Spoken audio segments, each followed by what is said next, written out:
불 좀 꺼줄래? 영화 좀 보게. So if you wanna stack it up, man, you gotta work for it.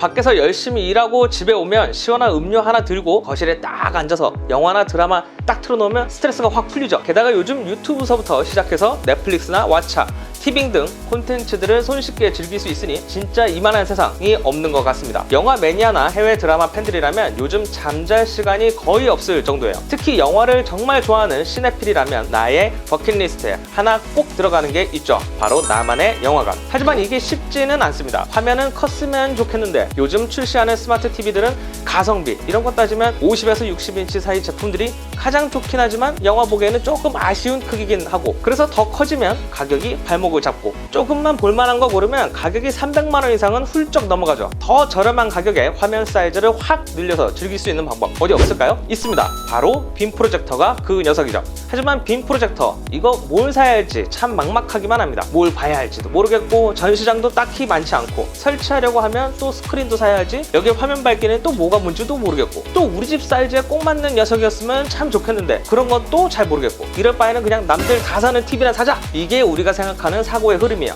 자, 그래서 오늘 제가 집 크기에 맞춰서 그리고 어떤 부분을 간단하게 알고 구매하면 좋을지, 또 코로나19로 인해 집에서 콘텐츠 소비를 하는 문화가 자리 잡은 이 시점에 꼭 맞는 빔 프로젝터 세 녀석을 가지고 와봤습니다. 벤큐 W2700i와 뷰소닉 X10 4K 그리고 앵커 네뷸라 코스모스 D2140, 우리 집과 나에게 꼭 맞는 녀석이 뭘지 저와 함께 만나보시죠.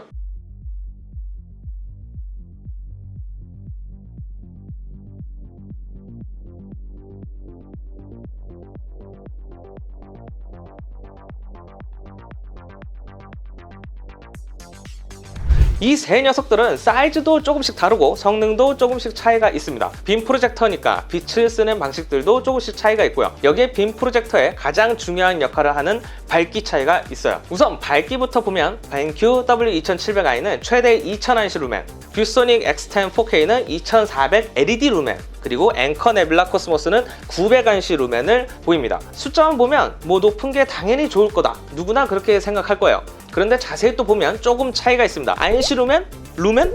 이게 뭐지? 실제로 빔 프로젝터 하나 마련해볼까 하는 분들이 처음부터 막히는 게 바로 이 안시 루멘과 루멘의 차이입니다. 안시 루멘과 루멘은 빛을 측정하는 단위 중 하나인데요, 측정법에 따라 조금 차이가 있습니다. 보통은 미국 국가표준협회에서 정리한 밝기 측정 방식을 이용한 걸 안시 루멘이라고 하는데요, 40인치 크기의 빔 프로젝터 흰색 화면을 띄워놓고 9개로 분할된 사각형의 중앙부두를 하나씩 측정을 해서 화면 밝기 평균값을 낸 게 바로 안시 루멘입니다. 미국 국가표준협회 안시가 빠진 측정치가 바로 루멘입니다. 루멘은 LED 루멘이 있고 광원 루멘 이렇게 나눠지는데요, 측정 방식들이 제조사들마다 차이가 좀 있습니다. 우리가 보통 보는 루멘이라는 건 광원 루멘인데 이건 렌즈에서 바로 나오는 빛을 측정했다 이렇게 생각하시면 돼요. 그리고 LED를 이용한 빔 프로젝터의 경우 LED 루멘이라는 측정치를 사용을 하고 있고요. 보통 사용하는 것들이 안시 루멘이니 이걸 사용해도 되지 않을까 할 수 있습니다. 하지만 이게 또 예전 4:3 비율 비디오나 TV 방송 포맷에 정형화된 측정 방식이기도 하고, 또 요즘과 같이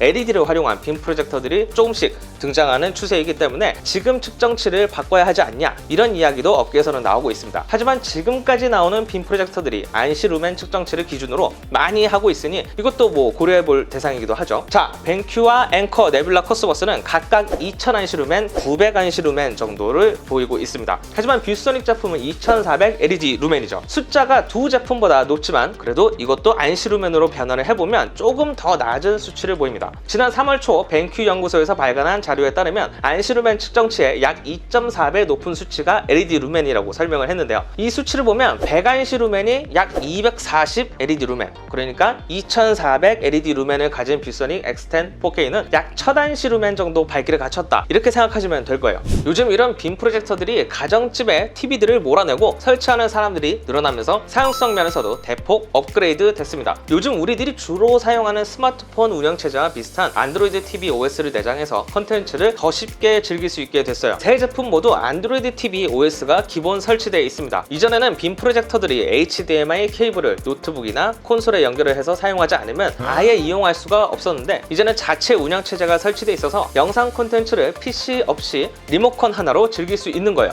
하지만 또 다 되는 건 아닙니다. 우선 안드로이드 스마트폰처럼 구글 플레이 스토어가 설치된 제품은 이 벤큐와 앵커 제품이에요. 뷰소닉의 경우 안드로이드 기반이긴 하지만 뷰소닉에서 제공하는 전용 앱인 앱토이드에서 엔터테인먼트 앱을 이용할 수 있어요. 특히 넷플릭스. 사실 이 세 제품 모두 넷플릭스를 정식으로 지원하는 건 아닙니다. 이 제조사들이 제공하는 앱으로 이용할 수 있는 건데요. 리모컨으로 다 작동하는 것도 아니에요. 그렇다 보니 넷플릭스의 경우는 노트북의 크롬 브라우저나 HDMI로 연결해 이용하는 게 가장 편리합니다. 왜냐하면 이게 다 결국 이 라이선스 이용료 때문이에요. 그건 좀 아쉬운 부분이긴 해요. 벤큐 W2700i와 뷰소닉 X10 4K, 앵커 네뷸라 D2140의 경우 제조사에서 제공하는 전용 앱과 모바일 앱 그리고 리모컨을 함께 사용하면 넷플릭스를 어느 정도 이용할 수는 있지만 사용성이 조금 답답한 부분이 있습니다. 이 세 제품 중 넷플릭스 사용성이 가장 좋았던 건 바로 앵커와 뷰소닉 정도가 되겠네요. 하지만 뷰소닉은 또 구글 플레이 스토어가 없어서 대부분의 동영상 앱을 스마트폰으로 화면 전송해야 이용할 수 있었던 점은 좀 아쉬웠긴 했어요.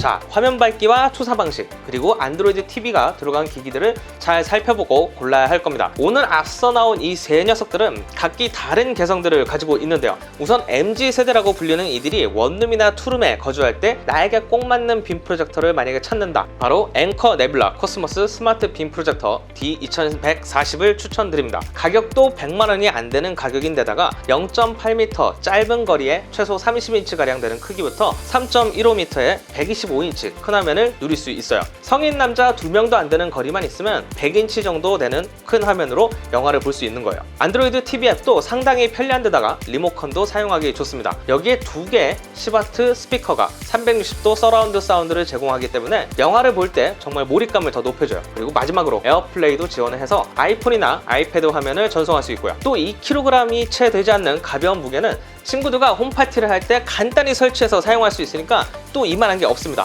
하지만 배터리가 없으니 이 부분은 꼭 참고를 하셔야 될 거예요. 내가 살고 있는 공간이 원룸보다는 좀 더 크다. 한 20평형 초중반대의 아파트나 주택에 살고 있는데 거실 폭이 좀 좁다, 아니면 남는 방을 전용 영화관으로 꾸미고 싶다, 이런 분들에게는 이 뷰소닉 X10 4K를 추천드립니다. 화질도 4K의 LED 광원과 단초점 렌즈를 사용해서 1.77m 정도 스크린이나 하얀 벽과 약 180cm 거리만 확보만 되면 100인치의 큰 화면을 즐길 수 있어요. 140cm 정도에는 80인치 정도 되는 화면을 즐길 수 있고요. 게다가 디자인이 정말 매력적입니다. 갈색 베이지 색으로 손잡이와 후면을 꾸며놨는데요. 전체 바디에 쥐색과 갈색 투톤색이 정말 클래식한 느낌을 주는 게 참 보기 좋았습니다. 또 이 아이패드 커버처럼 생긴 뒷부분을 제거를 하면 HDMI 포트와 SD카드 리더기, USB-A와 C 포트 등 다양한 포트들이 있어서 편리합니다. 높이 조절이 2단계밖에 안 돼서 이게 뭐지? 싶었는데 뒷면 상단에 있는 손잡이를 보니까 이 녀석은 휴대성을 고려해서 여기저기 방을 옮기면서 빠르게 설치하고 볼 수 있어서 편리하구나 라는 생각이 들었어요.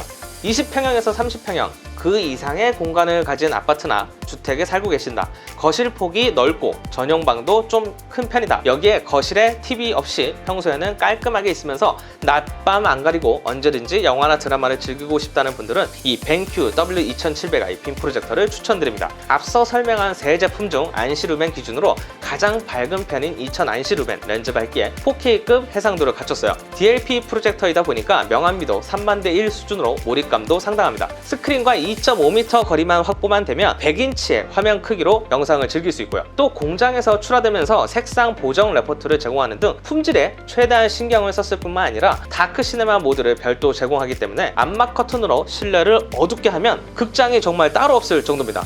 세 제품과 비교했을 때 크기가 좀 커 보일 수는 있습니다. 하지만 실제로 들어보면 그렇게 무겁다는 느낌은 아니에요. 4.2kg 무게의 렌즈 시프트, 그리고 1.3배 줌되는 렌즈와 오토키스턴 기능 덕분에 친구 아이들이 놀러와 만화 영화를 보고 싶다면 프로젝터를 간단히 설치해서 큰 화면에 영화를 즐길 수 있습니다. 천장에 브라켓을 설치해서 사용을 하면 가장 좋긴 합니다만 열이 오른쪽으로 배출이 되기 때문에 내가 집주인 눈치를 좀 봐야 된다, 그러면 소파 뒤 거치대를 놓고 빔 프로젝터를 설치해서 사용해도 큰 문제는 없어요. 안드로이드 TV도 지원을 하고 미라캐스트 기능도 있어서 유튜브나 TV, 그리고 요즘 제가 많이 보고 있는 NBA 앱도 미라캐스트 기능만 지원을 하면 대부분 작동합니다. 에어플레이 2 기능도 있어서 앞서 설명한 앵커 제품처럼 애플 기기들과 호환성도 상당히 좋고요. 마지막으로 이 녀석은 벤큐 시네마 마스터 비디오 플러스와 오디오 플러스 2 기능이 탑재되어 있는데요. 영화나 게임을 즐길 때 배경과 배우 사이의 가장자리의 질감을 더 선명하게 해주고 화면이 흐려지는 현상을 줄이는 모션 인핸서 기능이 있어서 더 쨍쨍하고 깔끔한 영상을 즐길 수 있게 도와줍니다. 여기에 5W급 듀얼 스피커와 시네마 마스터 오디오 플러스 2 기능이 만나 웅장함을 더해주고요. 자, 빔 프로젝터 우리가 사는 이유는 사실 간단합니다. 일단 TV가 없었으면 좋겠다. 시커먼 먹통이 계속 거실에 있는 게 싫다. 요즘 얇아지고 멋있어지긴 하지만 그래도 TV가 눈앞에 없었으면 좋겠다. 디자인에 신경 쓰시는 분들이라면 그럴 수 있고요. 또 가격 대비 가장 큰 화면을 즐길 수 있는 장점은 역시 빔 프로젝터밖에 없습니다. 반면 TV를 사용하는 사람들은 간단합니다. 일단 낮이건 밤이건 눈에 가장 잘 보이거든요. 쨍쨍한 화면에 내 가족이나 친구들도 다 TV를 쓰고 있으니까 뭔가 도전을 했다가 크게 데이는 것도 없고 사실 TV 선택하면 간단해요. 하지만 흰 벽이나 스크린만 있으면 어디서든지 가장 큰 화면으로 영상을 즐길 수 있는 점은 빔 프로젝터만의 큰 장점일 겁니다. 또 수백만 원의 고가 TV에서나 볼 수 있는 높은 명암비를 가장 저렴하게 즐길 수 있는 게 바로 이 녀석들이에요. 오늘 만나본 이 세 개의 빔 프로젝터들, 더 좋은 제품들이 있을 수 있고 또 더 나에게 맞는 제품들이 있을 수 있습니다. 하지만 이 녀석들을 기준으로 해서 비슷한 스펙을 가진 제품들과 비교를 해보시면 나에게 가장 잘 어울리는 우리 가족들과 즐길 수 있는 지구상의 나만의 극장을 한번 만들어 보시는 건 어떨까요? 저는 시네코리아 윤현종 기자였습니다. 그럼 다음 시간에 또 만나요. 끝!